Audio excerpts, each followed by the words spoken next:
As far as title unifications, there's almost always been multiple world champions in wrestling, just like there's been multiple world champions in boxing and even multiple world champions in mixed martial arts, and some for big companies and some for small companies.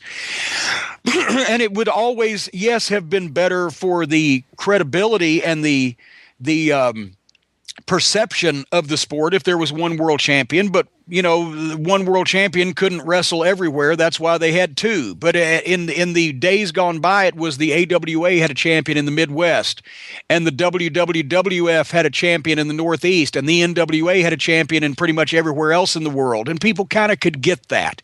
It was different leagues. It was like the WBA and the WBC, right, or UFC and Strikeforce or whatever. We kind of get that.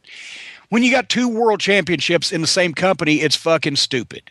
It's just fucking stupid, because then it just waters it down and nobody knows who the guy is. Imagine if when Bruno Sammartino was the WWF champion and he was defending the title in the Boston Garden or Madison Square Garden, if there was another world champion in the WWF that was defending the title in Pittsburgh or in Philadelphia at the Spectrum or whatever, the fans would have gone, what the fuck? Right.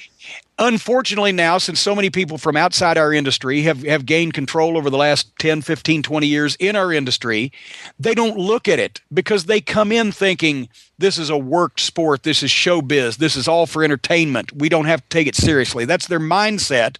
And as a result, the titles have become props. And now even if there's one champion, it still doesn't have the cachet, as Stewie would say, of the days gone by when the champion was looked at as the man, not only by the fans, but also by the other wrestlers.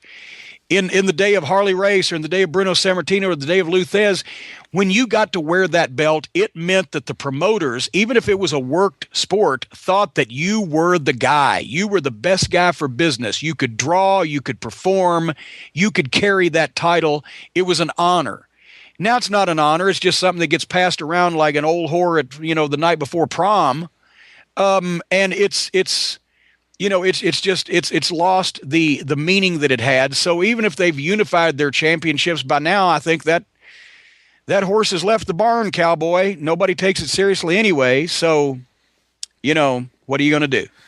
Yeah, I know when the intent when they split the brand, SmackDown and Raw in whatever it was, 2003 or something, the intent was you wanted a touring champion on your house shows, you wanted a champion on your TV shows. They tried it first before they did that. I think they had the unified champion would flip each month, so SmackDown would have exclusive pay-per-view on it in May, so the champ would defend then, and then he'd have a feud the following month on the Raw show, and then they figured that was too cumbersome, so that's when they split the titles, and it was such an awkward thing always, because it's what's the measuring stick? Which one is, where do they both stand? On equal ground? It never felt that way. It was always very odd.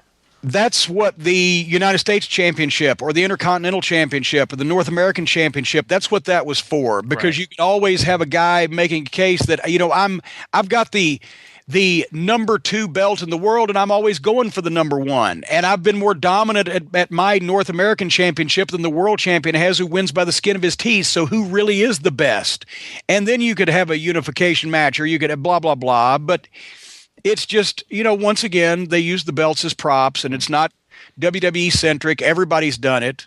And as a result, it has, once again, that's another tool that we used to have to draw money that's been taken away, and nobody takes it seriously. And to be quite honest, it goes back to the old, now that we've told everybody that what we're doing is horseshit, and people are given championships to begin with, that's yeah, I mean, I remember when what we're talking about. Look what we're talking about. Well, it's like when Eric Bischoff handed Triple H the old gold belt in I don't know, it was 2002, 2003, and it's just he didn't win it. They just decided they wanted a title on Raw, and arbitrarily this is how they were going to do it. And okay, he's now the champion. There was no tournament, no nothing. Now you just had 2 champions, and it was with the GM giving it to the top, I think, heel at the time. And it's just so that's how you're building the foundation for that. It was it's okay, that's not really glamorous. And I know that the old, bogus, won the title in Rio. I would love to have done a tour of Rio and win with a tournament, but obviously, this happened a few times for WWE. I think. Yeah, hey, the Smoky Mountain title, when Jake the Snake disappeared, the Smoky Mountain Heavyweight Championship changed hands in Bluefield, West Virginia one time. Wink, wink. There's just only so many. In those kind of cases, what are you going to do, right? I mean, you got to come up with something, and the way the calendar works and how you have to do the stuff when Jake, was Jake. But what do you think of the? Well, I have one thing to say to the person that asked that question. Who the hell do you think you are? Yeah, there you go. So, I mean, the themed pay-per-views, doing a Hell in a Cell in October, even though the build isn't even remotely close to justifying a Hell in a Cell match, and you're compromising the specialty match is no longer a specialty match. It's like I can't really think at this point in time, like, what is the only real drawing stip match out there? Maybe a retirement match, but even those are kind of shifty. What? Well, I mean, think about it. HBK and Ric Flair. I mean, Flair did kind of retire. That did draw money. And then Ric Flair unretired and did TNA and all that weird stuff. You had Shawn Michaels Taker in essentially a retirement match, and that was pretty big, and that felt pretty big. And knock on wood, HBK has stayed retired, and we'll see what happens with WrestleMania right around the corner and Daniel Bryan and all that. But here's the thing. Even for the people who do mean it.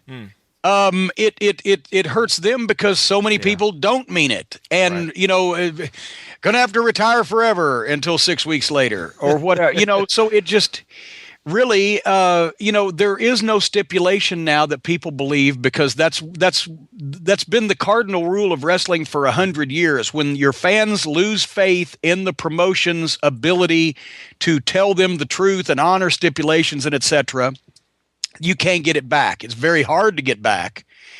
And unfortunately, that horse has left the barn.